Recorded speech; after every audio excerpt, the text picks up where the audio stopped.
தேர்தல் தேதியோட உங்களுக்கான ஓட்டர் ஸ்லிப்பை எப்படி ஆன்லைன் மூலமாக டவுன்லோட் பண்ணுறதுன்னு தான் பார்க்க போகிறோம். இதை பற்றி பார்க்குறதுக்கு முன்னாடி இது வரைக்கும் நம்ம பேஜை ஃபாலோ பண்ணலாம் அப்படின்னா மறக்காமல் ஃபாலோ பண்ணுங்கள். முதல்ல இந்த வெப்சைட் ஓப்பன் பண்ணிக்கோங்க, voters.ec.government.in. இந்த வெப்சைட்டில் அப்படியே கீழே வந்தீங்க அப்படின்னா நிறைய இன்ஃபர்மேஷன்ஸ் கொடுத்துருப்பாங்க. இதில் நீங்கள் கிளிக் பண்ண வேண்டியது search your name in voter லிஸ்ட்னு இந்த ஆப்ஷன் நீங்கள் கிளிக் பண்ணிங்க அப்படின்னா உங்களுக்கு இந்த மாதிரி தாங்க ஒரு பேஜ் வந்து ஓப்பன் ஆகும். இதில் 3 ஆப்ஷன்ஸ் கொடுத்துருக்காங்க. Search by EPIC, search by details, search by மொபைல்னு. இதில் முதல்ல இருக்க பாருங்கள், சர்ச் பை எபிக்கை கிளிக் பண்ணிவிட்டு லாங்குவேஜை வந்து பார்த்தீங்க அப்படின்னா தமிழ் சூஸ் பண்ணிக்கோங்க.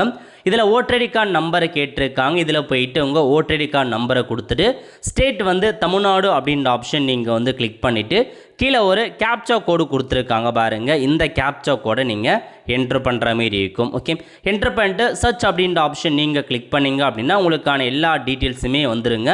இதில் ஆக்ஷனில் வியூ டீட்டெயில்ஸ்னு இருக்குது பாருங்கள். இந்த ஆப்ஷன் நீங்கள் கிளிக் பண்ணிங்க அப்படின்னா ஸோ உங்களுடைய வாக்காளர் விவரங்கள் எல்லாமே இதில் கொடுத்துருப்பாங்க. உங்கள் பெயர் என்ன, ஃபாதர் நேம் என்ன, ஏஜ் என்ன, ஸோ ஓட்டர் ஐடி நம்பர் என்ன, உங்களுடைய சட்டமன்ற தொகுதி எது, எங்கே போயிட்டு ஓட்டு போட போகிறீங்க எல்லாமே கொடுத்துருக்காங்க.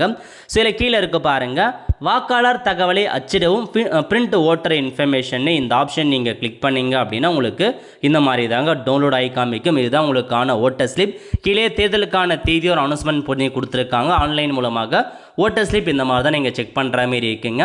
ஸோ தேர்தலுக்கு 5 நாட்களுக்கு முன்னாடி உங்கள் வீடு தேடி வந்து இந்த ஓட்டர் ஸ்லிப் வந்து ப்ரொவைட் பண்ணுவாங்க. இதுக்கு முன்னாடிலாம் ஓட்டர் ஸ்லிப்பில் ஃபோட்டோவோட வரும், பட் இந்த தடவை ஃபோட்டோ வராது அப்படின்ற மாதிரி சொல்லிட்டாங்க. அதனால் ஓட்டர் ஸ்லிப்பை வச்சு மட்டுமே உங்களால் வாக்கு செலுத்த முடியாது. கூடவே ஏதாச்சும் ஒரு ஐடென்டி டாக்குமெண்ட்டை நீங்கள் எடுத்துகிட்டு போகணும் அப்படின்றத சொல்லிட்டாங்க. ஸோ ஆன்லைன் மூலமாக இந்த மாதிரி தான் உங்களுக்கான ஓட்டர் இன்ஃபர்மேஷன் நீங்கள் தெரிஞ்சுக்கிற மாதிரி இருக்கும். நிறைய பேருக்கு தெரியப்படுத்துங்க. அடுத்த ஒரு நிலையோடு சந்திப்போம். நன்றி, வணக்கம்.